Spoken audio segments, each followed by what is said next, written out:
Il-liġi tilħaq lan tagħha meta tasal għand dawk li għalihom kienet infassla.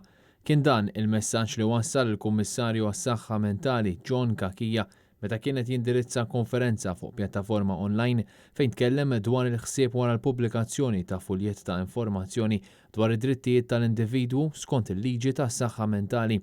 Fuljet immirat għaċ-ċittadini kollha b'mod speċjali għal dawk li rrikorru għal għajnuna minħabba sfidi ta' saħħa mentali dawk li jieħdu ħsiebhom kif ukoll professjonisti.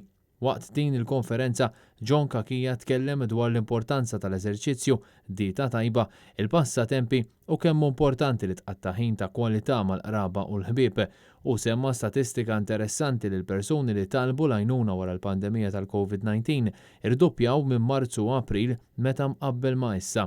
Il-liġi tas-saħħa mentali tinkludi lista ta' 19 il-dritt li jkopru dak li wieħed għandu jistenna meta jkun qed jagħmel użu mis-servizzi tas-saħħa mentali. Dawn jistgħu jinġabru fil-prinċipji tad-dinjità u rispett tal-persuna mingħajr distinzjoni tas-severità tal-kundizzjoni kif ukoll id-dritt tal-informazzjoni fl-aktar sens wiesa' tiegħu waqt li l-persuni jiġu mħeġġa biex jieħdu sehem attiv fil-proċess ta' kura tagħhom.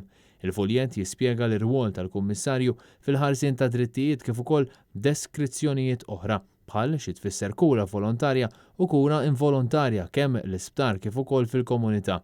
Jinkludi wkoll dettalji tal-proċess li jrid jiġi segwit kif ukoll il-perjodi ta' kura kif determinati mill-liġi u kif japplikaw għal adulti u għal minuri.